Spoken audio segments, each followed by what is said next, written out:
सचिन पायलट की जनसंघर्ष यात्रा जयपुर शहर में प्रवेश कर चुकी है और मैं जहाँ खड़ा हूँ उससे ठीक 1 किलोमीटर पीछे अभी यात्रा है। और आज का जो यात्रा का विश्राम है वह यहाँ नरसिंहपुरा में है, जो महापुरा कहलाता है, महापुरा से जस्ट पहले। और यहाँ से अगले दिन सुबह यात्रा शुरू होगी और कमला नेहरू नगर में एक बड़ी सभा के बाद में इस यात्रा का समापन होगा।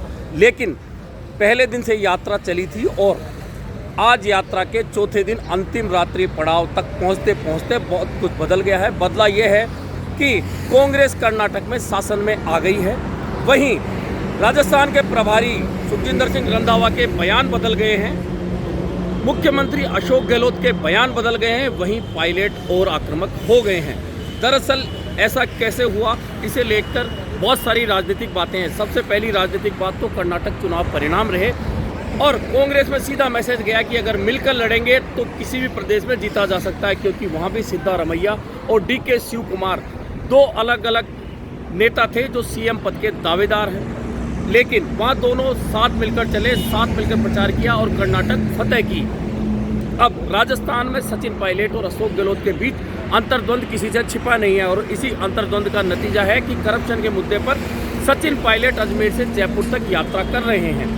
यह यात्रा का आज का पड़ाव है, यह चौथा पड़ाव रात्रि का है। उससे पहले सुखजिंदर सिंह रंधावा जो राजस्थान के प्रभारी हैं, उनके बयान अचानक बदल गए हैं। अब तक वे बड़े कड़े बयान दे रहे थे, लेकिन आज उनका एक बयान आया है कि सचिन पायलट उनके छोटे भाई जैसे हैं और मैं मालूम करूंगा कि किसने भड़काया इस यात्रा के लिए।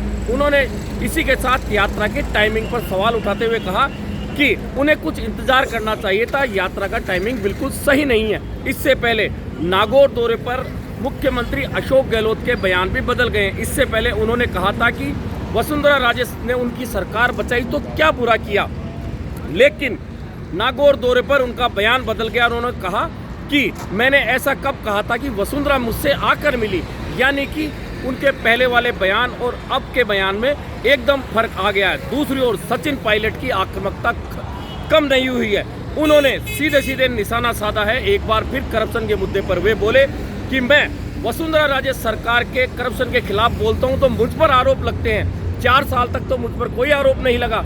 यानी कि उन्होंने इस तरह से मुख्यमंत्री अशोक गहलोत पर हमला बोला है। वहीं जब शांति धारीवाल के कई नेताओं को पानी पिलाने वाले बयान के बारे में उनसे बात की गई तो उन्होंने बहुत स्पष्ट रूप से कहा कि मैंने वो बयान देखा है, शांति धारीवाल का ऐसा बोलना बिल्कुल सही नहीं था। इसी के साथ उन्होंने यह भी कहा कि वसुंधरा राजे सरकार में शांति धारीवाल को गिरफ्तार करने वाली थी मुख्यमंत्री, तब मैं आड़े खड़े हो गया था, झंडा गाड़ के खड़े हो गया था और मैंने कहा था कि कोई मेरी पार्टी के नेता को गिरफ्तार करके दिखाए तो मैं उसके आड़े खड़े हो जाऊंगा। यानी कि उन्होंने अशोक गहलोत और शांति धारीवाल दोनों को जवाब दिया है। वहीं बदली हुई राजनीति में जिस तरह से सुखजिंदर सिंह रंधावा के बयान बदले हैं, उन बयानों में पहले जहाँ तल्खी थी वहीं वे बयान अब बहुत साधारण हो गए हैं। उन्होंने सचिन पायलट को छोटा भाई बताया।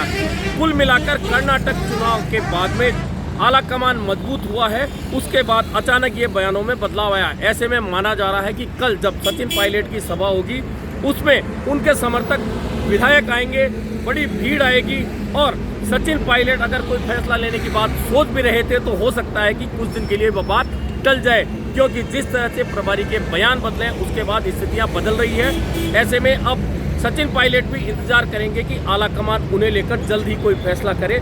इधर इस यात्रा के चौथे दिन के रात्रि पड़ाव से पहले भीड़ लगातार बढ़ती जा रही है। जैसे जैसे यात्रा जयपुर के नज़दीक पहुंच रही है, भीड़ लगातार अब रेला बनता जा रहा है। कुल मिलाकर कहें तो सचिन पायलट ने करप्शन के मुद्दे पर एक बार आग तो लगा दी है। अब देखना यह है कि आगे जाकर अगर दोनों नेताओं के बीच, मुख्यमंत्री अशोक गहलोत और सचिन पायलट के बीच समन्वय बैठता है तो क्या भ्रष्टाचार का मुद्दा इसी तरह से जारी रहेगा, क्या उस पर जांच की मांग जारी रहेगी या फिर कोई और रास्ता निकाला जाएगा। अब इंतजार कल का है जब सचिन पायलट की 5 दिन की ये यात्रा जयपुर में कमला नेहरू नगर में समाप्त होगी। उसके बाद में आला कमान राजस्थान को लेकर क्या फैसला लेने वाला है।